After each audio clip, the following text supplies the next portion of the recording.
Bismillahirrahmanirrahim. Assalamualaikum warahmatullahi wabarakatuh. Waalaikumsalam warahmatullahi wabarakatuh. Alhamdulillahilladzi arsala rasulahu bil huda wa dinil haq. Wa ala kulli wa kafabillahi shahidan.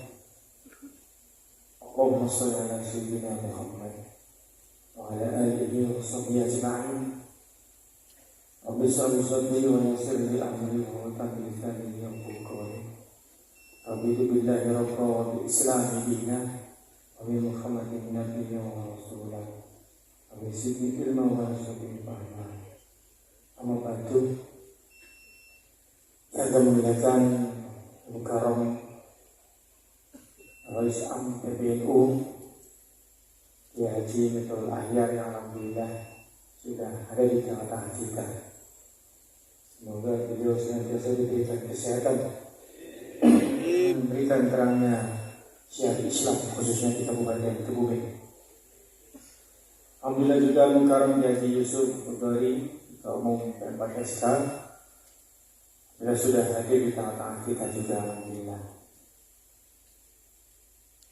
Al-Mukarram Haji Hanif Udari Waris Dewan Pembina Pusat PMPSK. Saya melakukan Al-Mukarram Haji Zuhul Anam pengasuh Pondok Pesantren Al-Muji Alar Banyumas. Al-Mukarram Haji Salih pengasuh Pondok Pesantren Al-Pesantren Subang. Al-Hafidhah dan Wakili Al-Hafidhah Kepala Desa dan seluruh para kiai yang bergabung dalam PMPSK serta hadirin hadirat rahimakumullah. Puji syukur kehadirat Allah Subhanahu wa taala malam hari ini dan dapat bersilaturahim yang insyaallah hadir luar biasa para hadirin jamaah semuanya kurang lebih 50.000. Tepuk tangan semuanya. 20.000 di sini, sisanya di rumah.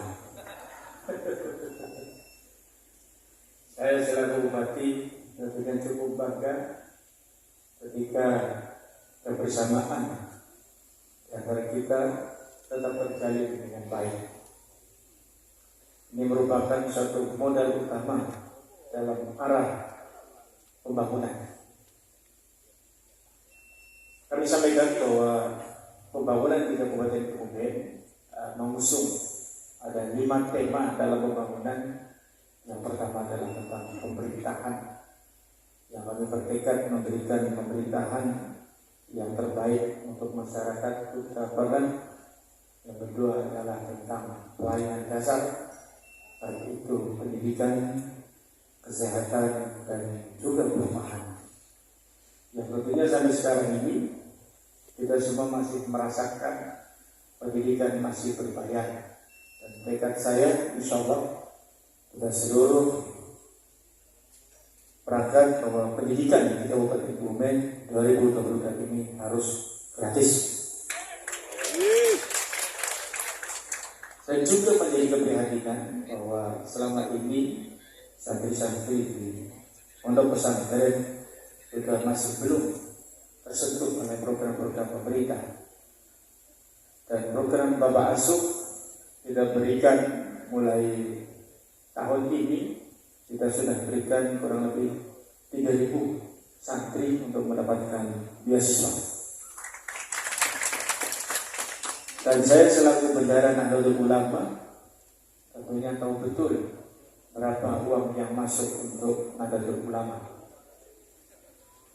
Jangankan untuk sampai NPC, sampai ranking, untuk kebutuhan PC itu pun tidak akan sampai untuk program yang besar. Selama ini PCNU ya Haji Karuddin Master Ayahanda ini mendapatkan anggaran kurang lebih 150 juta untuk 2 tahun. Dan insya Allah tahun 2022 ini kita tingkatkan 400%, sehingga tahun ini insya Allah PCNU akan mendapatkan anggaran kurang lebih 600 juta.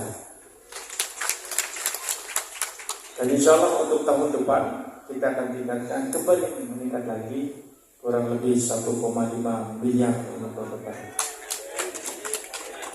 Itu beberapa hal yang bisa kami sampaikan kepada para hadirin tentang program yang akan kita support, termasuk kemandirian kesehatan di pondok-pondok pesantren. Ini kemarin sudah kita mulai dorong supaya ada pelayanan kesehatan yang terintegrasi dengan pelayanan kesehatan pemerintah seperti puskesmas yang terjadwalkan dan memiliki posko ataupun tempat kesehatan kemandirian di tiap pondok pesantren. Ini sangat penting.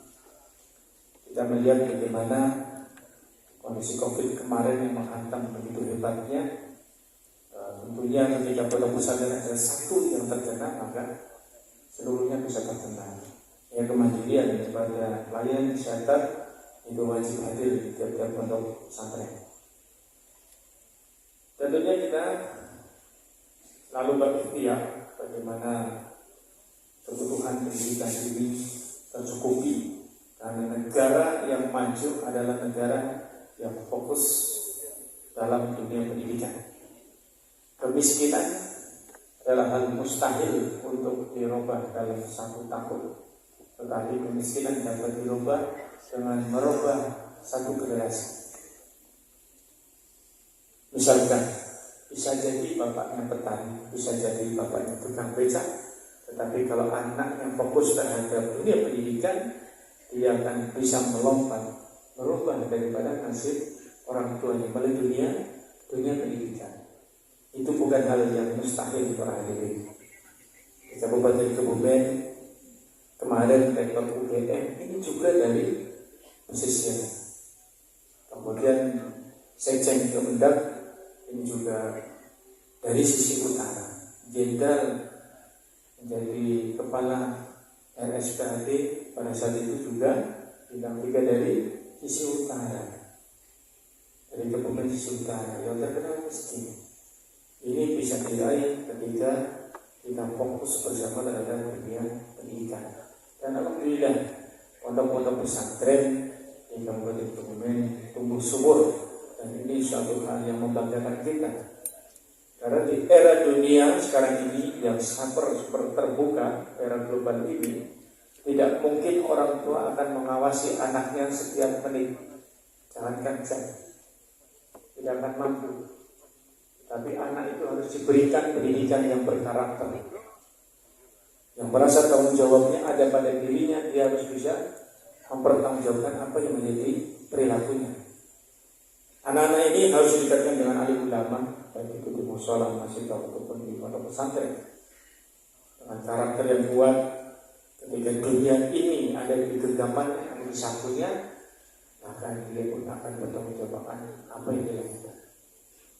Kalau dulu orang tua akan khawatir anaknya bermain keluar belum pulang-pulang.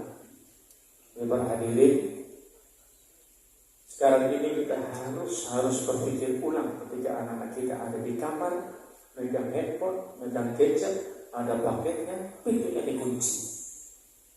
Ini harus berpikir ulang.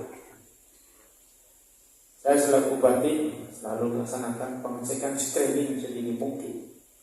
Dan alhamdulillah kemarin kita temukan anak setingkat SMA sudah terpapar narkoba. Ini menjadi keprihatinan. Jadi hal-hal yang merusak generasi kita, yang menjadi kebanggaan kita, semenjak SMA saja sudah dirusak dengan narkoba. Belum pergaulan bebas yang kita kenal dengan seperti punk, mohon maaf, ini juga ada yang ikut ke sana, pergaulan super bebas. Ini harus menjadi keperhatian kita. Karena itu saya selaku bupati mengucapkan terima kasih yang sebesar-besarnya kepada wali santri yang memberikan pendidikan anaknya di tiap-tiap pondok pesantren. Dan saya mengucapkan kasih kepada para alim ulama tetap dengan istiqomah mewujudkan Indonesia maju, Indonesia yang memiliki SDM berkepribadian, berakhlak dan berkarakter untuk menuju Indonesia yang lebih maju. But never think when the fly. Ketika burung terbang, dia tidak akan berpikir apa yang akan dimakan. Jangan terbang tinggi, fokus terhadap arah terbangnya. Karena dia insya Allah bertawakal bisa kembali ke dalam perut kenyang. Berbeda dengan kita. Ketika kita pulang, kita akan naruh makanan kita di kulkas. Di kulkas tidak muat, kita cari gentong. Gentong tidak muat, kita cari apa yang muat untuk kita simpan. Sangat berbeda. Itulah manusia. Kalau burung terbang kemanapun akan pulang ke sangkarnya satu sangkar. Kalau manusia sangkarnya tidak cukup satu, bisa dua, bisa lebih dari dua. Inilah kita harus bersyukur bahwa kita tetap harus berpositif tinggi. Ketika kita bangun tidur, kita mengucapkan alhamdulillah, wujud dari positif tinggi. Jangan kita bangun tidur langsung berpikir besok kita diundang. Harus berpikir positif tinggi. Ikhtiar tetap dilaksanakan, itu sunnahnya. Sunnah ahlus sunnah wal jamaah. Jangan sampai kita tidur-tiduran, ini merupakan sunnah. Belum ikhtiar itu sudah tidur-tiduran. Ini menjadi keprihatinan. Dan ketika kita berpangku tangan terhadap banyaknya bantuan, tentunya ikhtiar kita untuk nilai-nilai kejuangan bisa menjadi penolong. Karena itu berhadirin, marilah kita bersama-sama mensukseskan keluarga untuk sejahtera dengan ikhtiar usaha yang terus menerus yang sabar dengan bermunajat dan juga tidak pernah kenal lelah. Insya Allah ini akan menjadi suatu kebaikan. Itu saja dari saya sebelum saya tutup. Ini kalau tidak puas, saya tidak akan. Saya berhadiri di sini 5 orang, maju di sini. Bapak-bapak tidak mau, saya ganti di sini 5 orang di sini. Monggo, ayo maju. Monggo, 5 orang maju.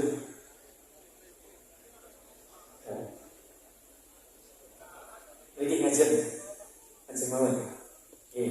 Lagi, monggo. Kurang, segar boleh. Segar, pun yang salahin. Monggo, bapak-bapak, macam mereka, Pak Bupati diukuri mawon. Iya ini ampun, untuk ketua OMUI itu. Monggo, nun sewu, sarang-sarang ini kalau udah Pancasila. Segar kali itu, mikir putih, nonton mik badan.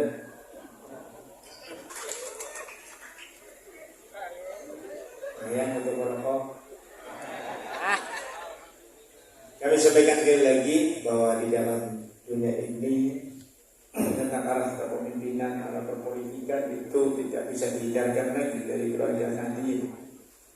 Oleh karena itu, seperti tadi kami sampaikan, ketika burung terbang, dia akan kembali pulang ke sarangnya. Ketika Nahdliyin selesai sholat, bertebaranlah seluas-luasnya di muka bumi, tetapi dia akan kembali pulang ke rumahnya. Rumahnya Nahdliyin tentunya warnanya hijau, warnanya sejuk, penuh keteduhan, dan jadikan ini menjadi pengamatan yang baik untuk kita semua. Terima kasih. Wassalamualaikum warahmatullahi wabarakatuh.